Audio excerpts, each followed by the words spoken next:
أعوذ بالله من الشيطان الرجيم بسم الله الرحمن الرحيم السلام علیکم وحید جدود.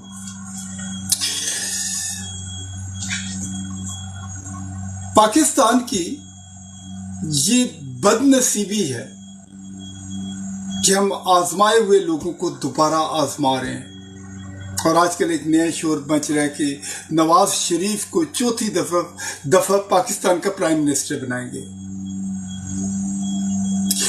جن کی کریڈیبلٹی، کرپشن، اکڑا پروری، جوڑ توڑ کی سیاست، دوسروں کی کیریکٹر ایسیسینیشن، ان کی بدتمیز اولادیں اور ان کی پارٹی کے کرپٹ لوگ، اگر یہ لوگ دوبارہ آئیں گے اور پاکستان کو گورن کریں گے تو یہ میرا خیال ہے پاکستان کی بہت بڑی بد نصیبی ہوگی. ہماری عدلیہ تو ڈسکریڈٹ ہو چکی ہے، کیونکہ اس کی تو کوئی بات ہی مت کرے. لاکھوں کے حساب سے کیسز پڑے ہوئے ہیں، لیکن یہ لوگ صرف سپرمیسی قائم کرنے کے لیے، صرف اسٹیبلشمنٹ اور اس قسم کے گھٹیا کیریکٹر کو امپاورڈ کرنے کے لیے کام کر رہے ہیں. ان سے تو ہمارا کوئی شکوہ نہیں ہے. الیکشن کمیشن بھی اسی طرح کا ایک ایسی بدبودار جگہ ہے جہاں پہ کوئی خیر کی خبر نہیں آنی ہے. ہمارے آرمی کے جنرلز وہ ایک فیئر میں، ایک ڈر کے اندر ہے، کوئی ان کی سپرمیسی کے اوپر قبضہ نہ کر لے، اتنا پاپولر نہ ہو جائے اس ملک کے اندر. کیونکہ یہی ہوا ہے، کیونکہ ہر گورنمنٹ کو گرایا گیا ہے. کسی کو پورے 5 سال پوری حکومت نہیں کرنے دی. تو یہ 75 سال کا کھیل ہے، غلامی کا کھیل ہے، جو اس ملک کے لوگ برداشت کر رہے ہیں. استحکام پاکستان ایک پارٹی بنی ہے، لوٹوں کی پارٹی. آج کل ان کی فل کیمپین ہو رہی ہے اور بڑے بڑے نئے سبز باغ دکھائے جا رہے ہیں اور بڑے بڑے جناب دعوے کیے جا رہے ہیں. یہ ایک ایسی پارٹی ہے جو ڈرائنگ روم پارٹی ہے. آئی ڈونٹ تھنک سو کہ ان کو کوئی ووٹ ملے گا، لیکن پاکستان میں کچھ بھی ہو سکتا ہے. الیکشن کمیشن کے لوگ خود ٹھپے لگا سکتے ہیں. جہاں پہ پنڈال بھرنے کے لیے تمام سرکاری ملازمین کو بٹھا دیا جاتا ہے کہ یہ جی ایک پولیٹیکل پارٹی کی اسٹرینتھ ہے، جبکہ وہاں پہ اس جلسے میں کوئی جاتا نہیں ہے. تو یہ ساری ڈرامے بازی ہو رہی ہے. اور دوسری طرف ایک ریونجنگ پالیٹکس ہے، لوگوں کو اندر کیا جا رہا ہے، گرفتاریاں ہو رہی ہیں، اور ایک عجیب سے کیوس ہے. پوری دنیا کے اندر ہم لوگوں کا مذاق اڑایا جا رہا ہے. ہیومن رائٹس کی وائلیشنز ہو رہی ہیں.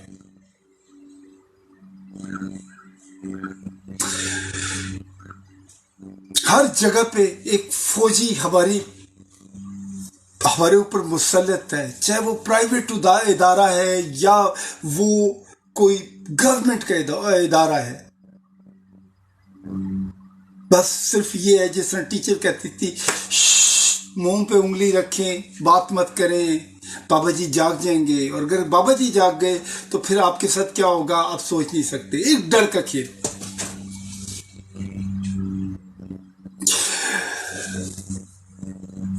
ہمارے یہاں کیا ہوتا ہے کہ ہمیشہ کہا جاتا ہے کہ یہ ریڈ لائن ہے، یہ چیز ہماری ریڈ لائن ہے.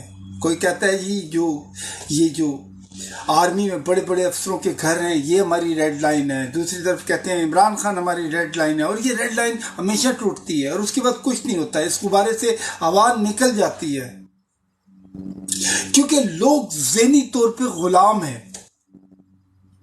کوئی بھی اٹھ کے بات کرنے کو تیار نہیں ہے، کیونکہ ڈر لگتا ہے ڈالا آئے گا، اٹھا کے لے جائے گا، آپ سے پریس کانفرنس کروائے گا.